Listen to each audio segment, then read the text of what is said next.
Hello दोस्तों, आप सभी का स्टडी विद कॉन्सेप्ट चैनल पर बहुत बहुत स्वागत है।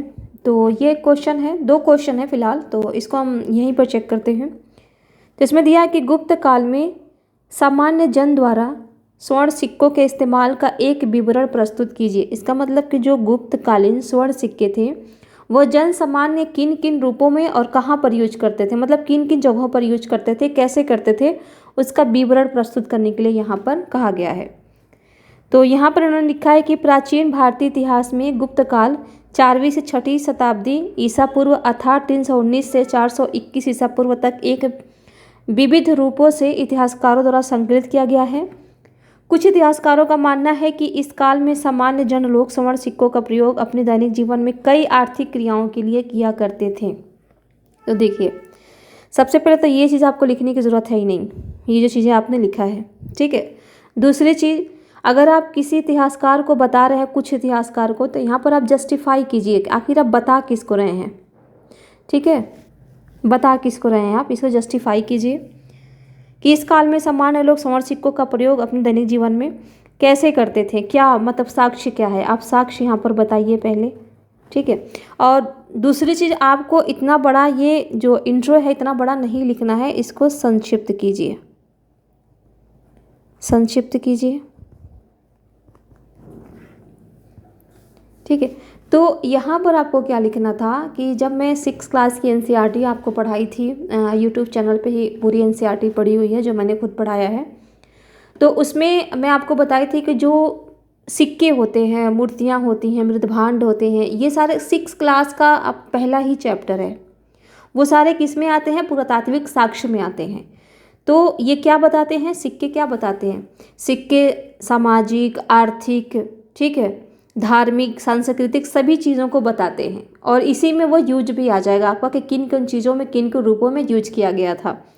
तो यहाँ पर आपको वो बताना था कि यहाँ पर इसका आप लिख सकते थे कि प्राचीन भारतीय इतिहास में सिक्के पुरातात्विक श्रेणी में आते हैं जो शासक के, जो उस काल से संबंधित शासक के सामाजिक, आर्थिक, सांस्कृतिक स्थिति को बताते हैं। इसी संदर्भ में हमें गुप्तकालीन जन सामान्य द्वारा स्वर्ण सिक्कों के उपयोग को समझने की ज़रूरत है, जो इस प्रकार है। यहाँ पर आप ये चीज़ बता करके कर सकते थे। आपका इसमें कीवर्ड्स क्या क्या आ जाता, जैसे आपने बता दिया कि एक तो पुरातात्विक श्रेणी में आता है ये सिक्का, यहाँ पर देखिए स्वर्ण सिक्के की बात कर रहा है ना, तो ये पुरातात्विक श्रेणी में आता है, पुरातात्विक श्रेणी में आता है ये। और फिर क्या बताता है, कोई भी शासक हो उसके सामाजिक, आर्थिक, राजनीतिक और सांस्कृतिक इन स्थितियों को वो बताता है। फिर यहाँ पर आपने लिखा है कि इतिहासकारों का मत है, तो कौन से इतिहासकारों का, यहाँ पर नाम बताइए, यहाँ पर आपको नाम बताना है। फिर यहाँ पर आपने कह दिया कि कुछ स्रोतों के, अब स्रोत कौन से हैं बताइए, आप जस्टिफाई कीजिए। गुप्त साम्राज्य एक अपने समय के वर्चस्वशाली के लिए जाने जाने वाला में से एक था, ये तो पूछा ही नहीं है, बिल्कुल क्वेश्चन से बाहर है ये। इस युग के शासक कई हुए, जैसे अब ये भी बताने की जरूरत नहीं थी यहाँ पर। सभी शासकों के नेतृत्व में आम जन अर्थात सामान्य लोग भी स्वर्ण सिक्के का प्रयोग किया करते थे। अब कैसे करते थे यहाँ फिर आपने नहीं बताया। कुछ स्रोत इतिहासकारों के माध्यम से यहाँ पर बताइए किस कौन सा स्रोत। निम्न में दिया गया है स्थान, तत्व, राज्य, पुष्टिकर्ता, वर्तमान भारतीय उत्खनन मंत्रालय, ये आप निष्कर्ष में डाल सकते थे, निष्कर्ष में ये डाल सकते थे आप। कुछ पुराने इतिहासकारों के वक्तव्य, किसके,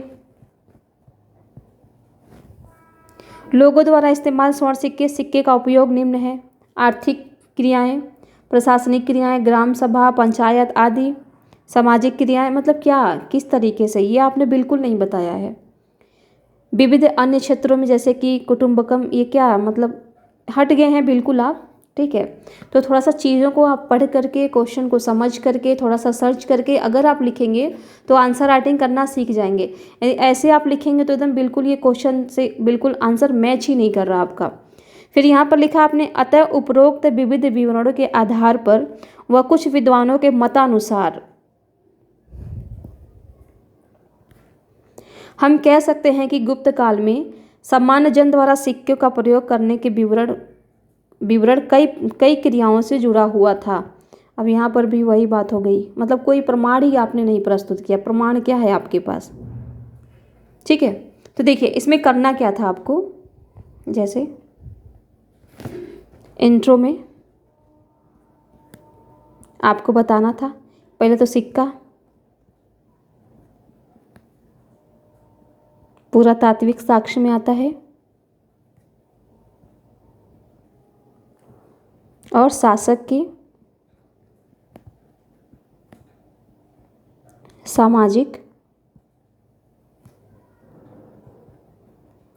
आर्थिक और धार्मिक स्थिति को बताता।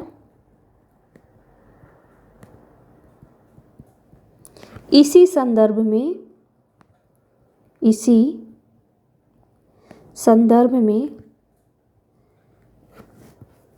सामान्य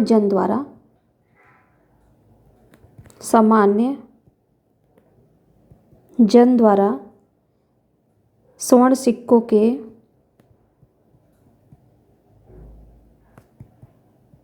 उपयोग को समझने की ज़रूरत है।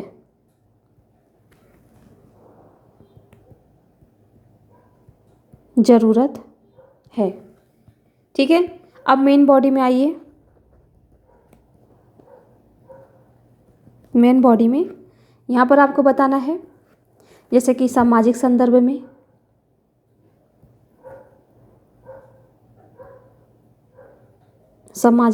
में, अब इसमें लिखिए कि गुप्त काल में स्वर्ण सिक्कों की प्रचुरता थी।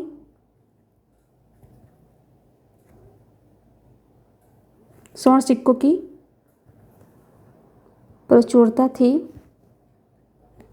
यहाँ पर डाल दीजिए बयाना से सिक्कों का ढेर प्राप्त। फिर भी सामान्य जन द्वारा विनिमय, दैनिक जीवन में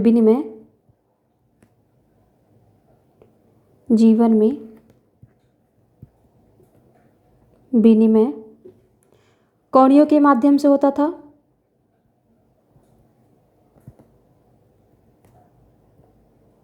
कौड़ियों के माध्यम से होता था,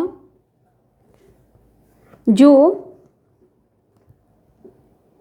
सामाजिक असमानता बताता।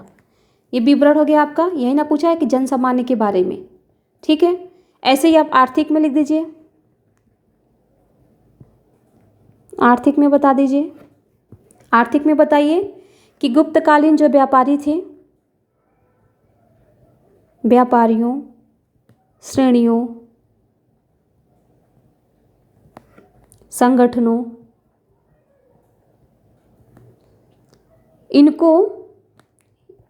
संगठनों को स्वयं के स्वर्ण सिक्के जारी करने के अधिकार प्राप्त थे।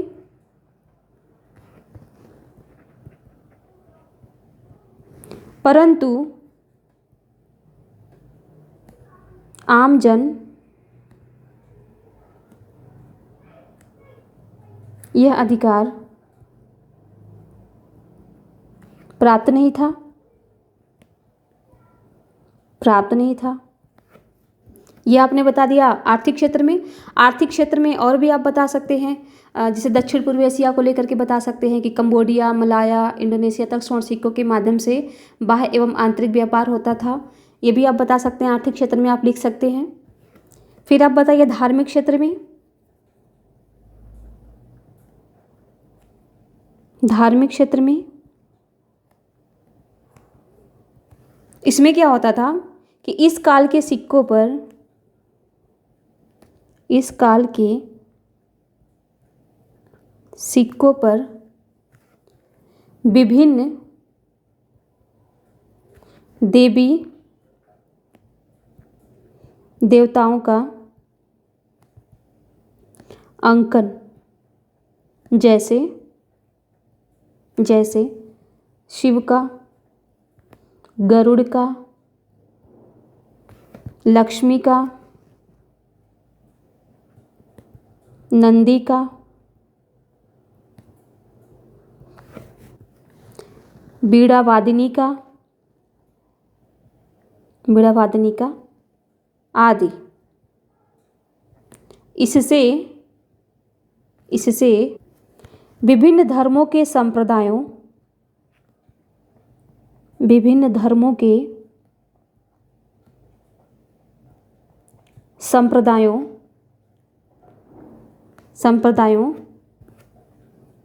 में आपसी सामंजस्य का प्रतिनिधित्व करता है, प्रतिनिधित्व करता है। ज़्यादा नहीं था, 150 शब्दों में ही था। अब आपने ये बता दिया सामाजिक संदर्भ में, आर्थिक संदर्भ में, धार्मिक संदर्भ में। आप धार्मिक में और भी बता सकते हैं, जैसे कि यहाँ पर आप अगर आप लिखना चाहें तो बहुत ज़्यादा हो जाएगा। जैसे कि समुद्रगुप्त के सिक्कों पर गरुड़ का, देवी लक्ष्मी का अंकन मिलता है, ठीक है, वो उनके वैष्णव होने को दर्शाता है। फिर भी इस काल के सिक्कों पर आप देखेंगे कि और जो अन्य लोगों का सिक्का, इस पर सूर्य का, शिव का, नाग का, दुर्गा का, नंदी का, मकर का, कार्तिकेय का, इन सब का अंकन मिलता है। लेकिन हमें यहाँ पर 150 शब्दों में ही लिखना था। अगर 250 शब्दों में होता तब यहाँ पर हम राजनीति भी लेके आते और इसको एक एक पॉइंट्स और यहाँ पर बढ़ा देते। अब आपको निष्कर्ष में आना है। निष्कर्ष में आपको क्या लिखना था? उपरोक्त साक्ष्यों के आधार पर, उपरोक्त साक्ष्यों के आधार पर स्वर्ण सिक्कों का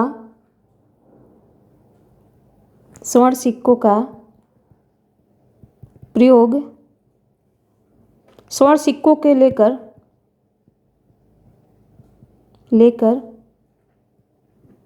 प्रयोग या उपयोग सीमित थे,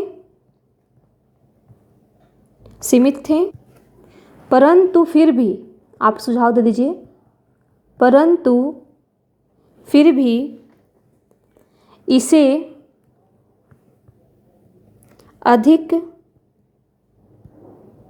अधिक स्पष्ट बनाने हेतु साहित्यिक साक्ष्यों